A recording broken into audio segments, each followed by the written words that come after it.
Hey guys, Dennis here. Just thought I'd record a hopefully short video about my thoughts on Captain America, Winter Soldier. I know by now, if you were going to have seen it, you've probably seen it. But for those who haven't, I'm going to try and be as spoiler free as I can. Basically, what I'll do is I'm just going to reiterate what I've been saying to other people who've been considering watching it and haven't got round to it yet. Watch it.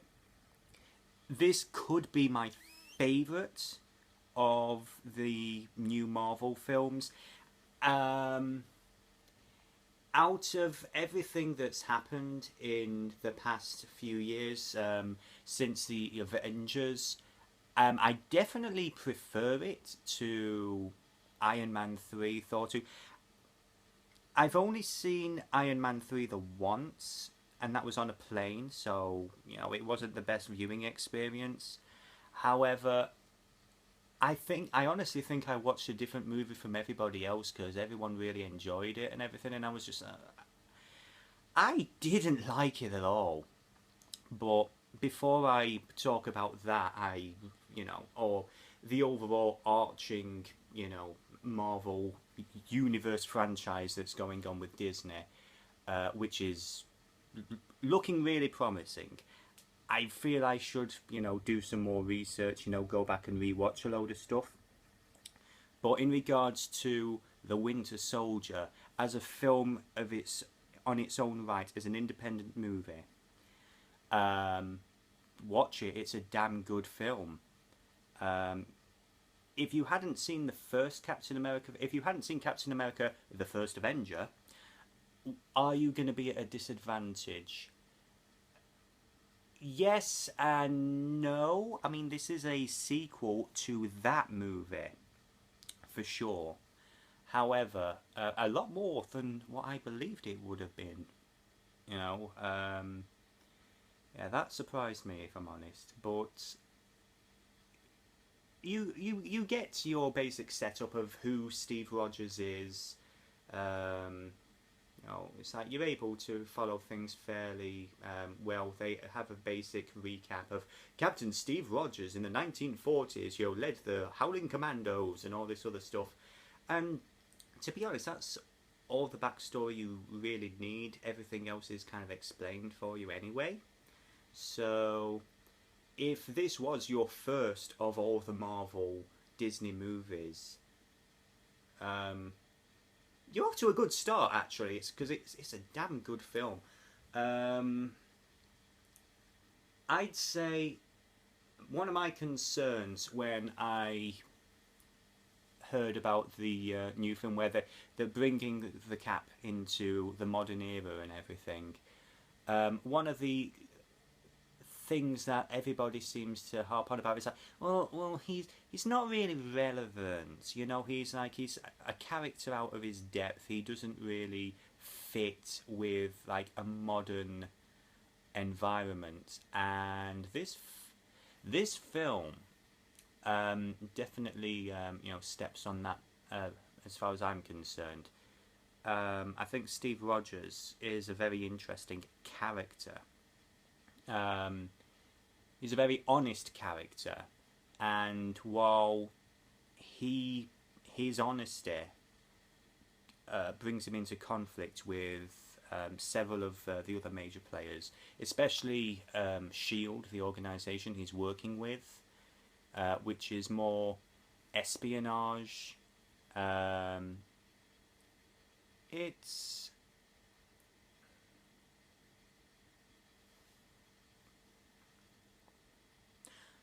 What I think works about this film is the fact that they haven't changed Steve so much. It's the fact that they've focused on what makes him work as a character. He's a person. He's an individual. Yes, you pluck someone from the 1940s and put them in this era. There's going to be a lot of adjustment. However, people are people.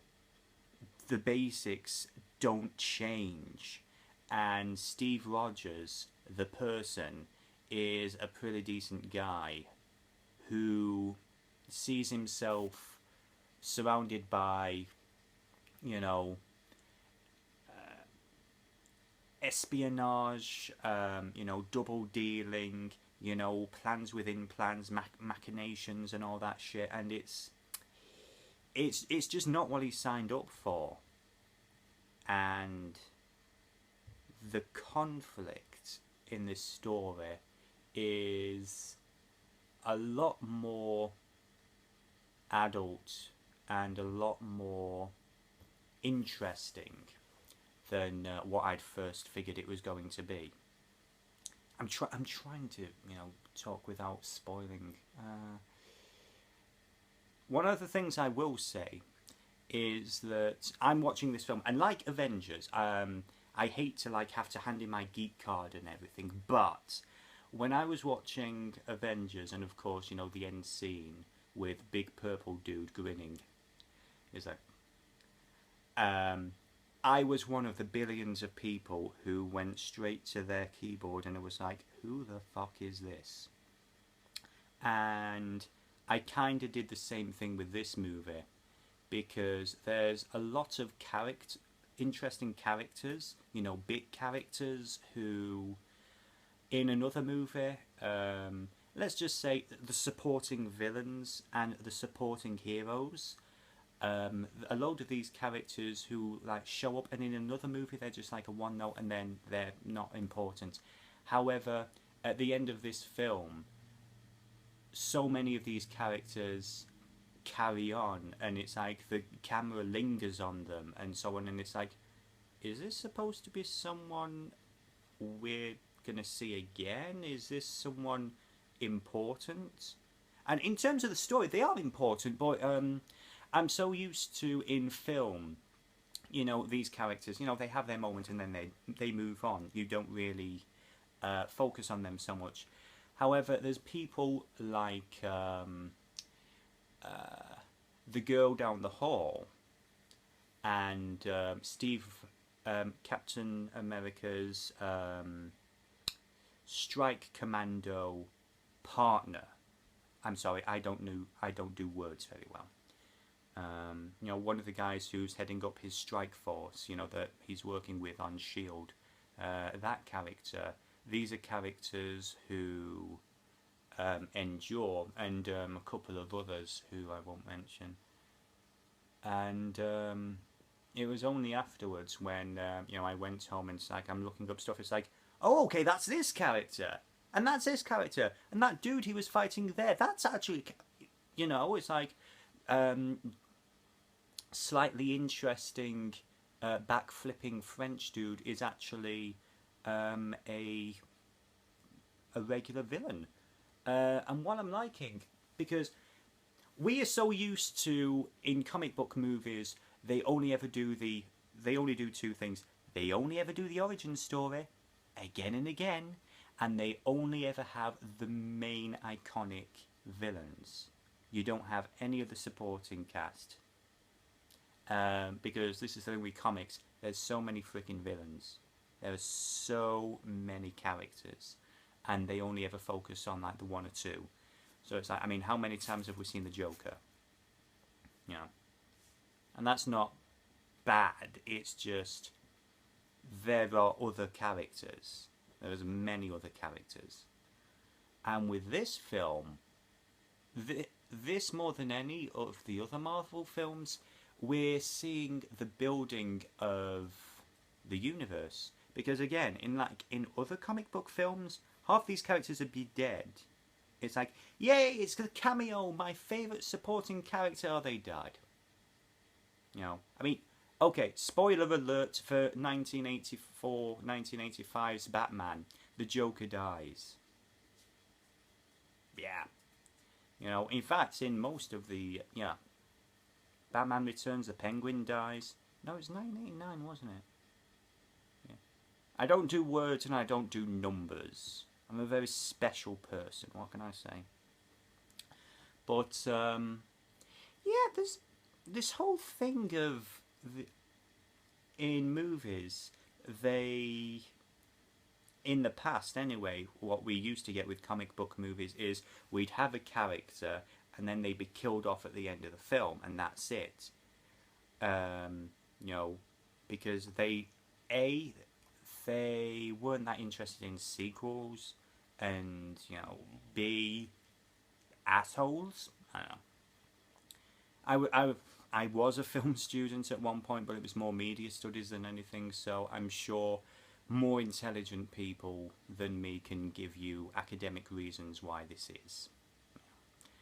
But in this film especially, you can tell that all these characters are just at the beginning of their story arc. Whereas in other films, they'd just be there and they'd be gone. In this film, this is the beginning. And we're in like movie number 12 or something of the Avengers collective. The Disney Marvel universe, whatever you want to call all these things, starting with Iron Man in 2006. Then we had The Incredible Hulk. And I liked Edward Norton's Hulk. Complete tangent, but it's a real shame that apparently he ended up being a complete asshat. You know? And that's what one of the good things about all these films is that it doesn't matter how well known the actor is, or how much clout they think they have, or how much they think they matter. You know, it's like, oh, you can't do this role without me. It's like, you're up against Disney, fucking Disney. You know, and while there have been one or two recasts that have been a little bit, because none of us like recasting. You know, we're all anal assholes who we all want the same actor to play the same thing, you know. Unfortunately, in the case of, say, Dumbledore, necromancy isn't really an option, you know. But plus, you know, the second actor was better than the first. He was. But yeah, I love the fact that Disney have really committed to this, and it's like we're getting the comic book series, the serial movie, the movie serials from, you know, the old Flash Gordon era, the stuff that inspired Star Wars. You know, a set of films which tell a story. You know, each film is its own thing, but it tells a wider story.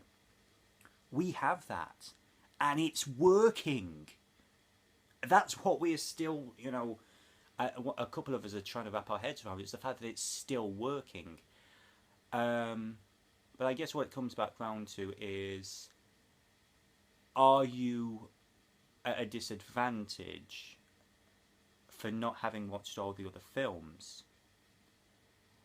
That is going to be the, you know, it's always a balancing act, and in this particular instance, Winter Soldier balances everything fairly well.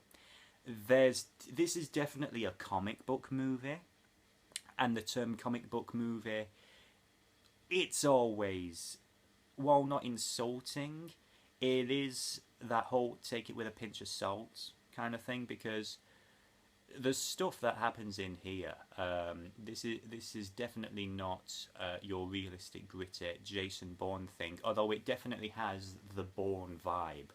If the first Avenger was a good old-fashioned, you know, action adventure, you know, I mean, it was done by the guy who did Rocketeer, so it was that kind of, you know, awesome, feel-good family adventure. This one, I mean, I was thinking it was in terms of a more modern conspiracy. Amanda Hagen's video, she basically referred to it as more of a 1970s film. And I actually get that, yeah, because it's that kind of, the beginning of the 80s, greed is good, you know, government corruption and the whole, you know, Big Brother is watching kind of thing. It's a good film. is all I can say without, you know, spoiling things anymore. I will say, yeah, go check it out. But again, as I said at the start, if you haven't seen it already, you either probably aren't going to, or you're probably not waiting for, you know, someone like me to tell you, oh my god, it's actually good. You know, everybody else is saying the same thing.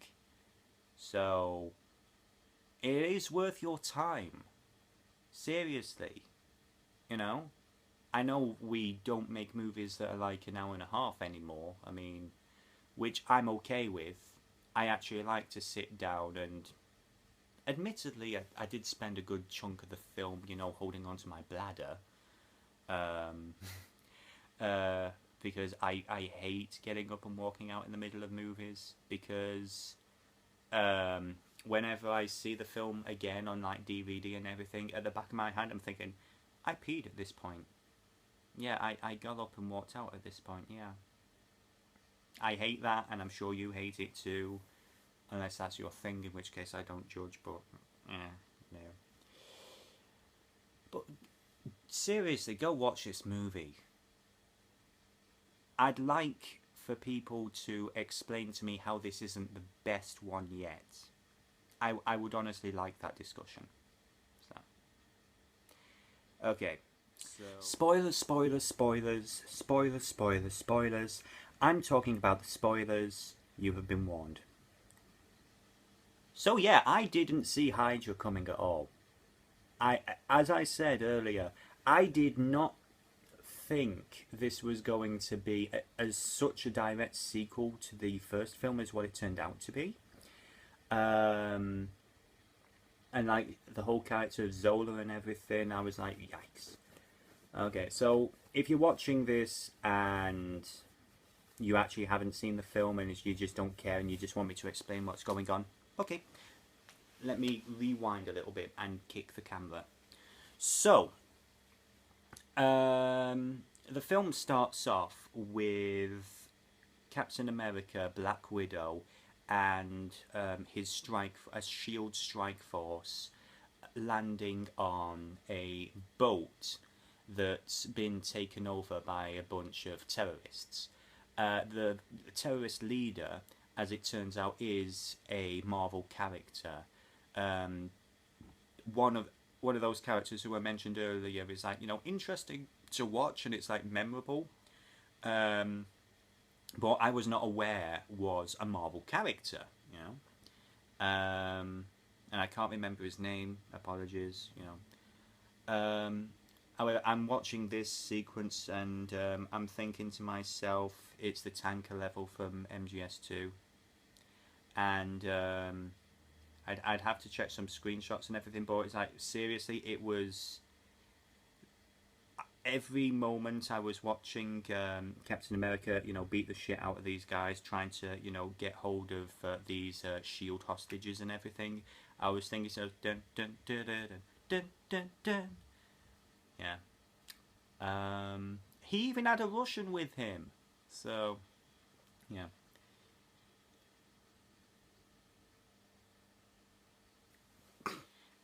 Anyway, yeah, there's a lot of bloom on this. I apologise.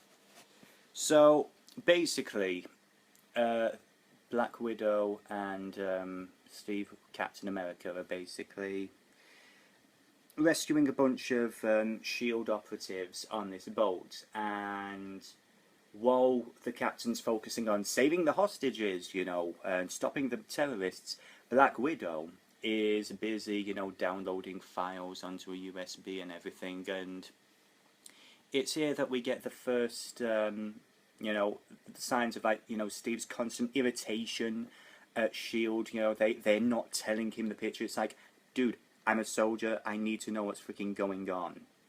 It's like, I'm trying to do my job, you're busy doing something else, I've got no idea what's going on, I can't trust you. And it all comes to a head when Nick Fury's, you know, I honestly think that Nick's trying to explain his worldview and, you know, the way he sees things. Basically what he does is at Shield headquarters, Nick Fury takes Steve to the underground hangar, and they're building three new helicarriers. And these are like advanced versions, better than the one that they had from Avengers. And it's like, new engines, and like super billion gazillion laser guns, and basically super badass weapons of war. And the whole thing with the ship was that they're working on a satellite network where they can basically monitor the entire world. And these new helicarriers are their armored strike force, so they're able to intercept any terrorist activity before it happens. And again, it's Steve's absolutely right when he says, well, that isn't peace. That isn't freedom. That's fear. And again, both of these people are right. They just have different points of view. As far as they're concerned, they're both completely in the right. And Steve Rogers is horrified by this idea. The whole Big Brother thing, and Nick Fury, puts things into context a bit by, it's just that he just doesn't trust people. People just can't be trusted. And it's like these two completely different ideologies and everything. However, Fury, you just feels the need to double check things. I mean, that's one of the good things about his character. He's so paranoid he doesn't even trust himself sometimes. And it's here that he notices that there's something not quite right with the helicarrier project. It's like there are files that even he doesn't have access to, and when he tries to figure out who's blocked access, it's apparently himself, which is sending all kinds of alarm bells. So he tells his boss, who is the overall head of S.H.I.E.L.D., who is, look, I know he's a major actor and everything, I just can't think of his freaking name right now, but it's like, dude, we saw him in the trailer, he's so obviously the villain. Blind, deaf and dumb people can tell this guy's going to end up being the villain.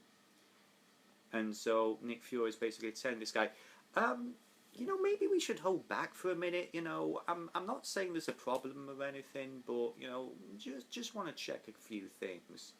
So the very next scene, Nick Fury is being gunned down by, a super badass squad of mercenaries. So, I wonder who put them onto him.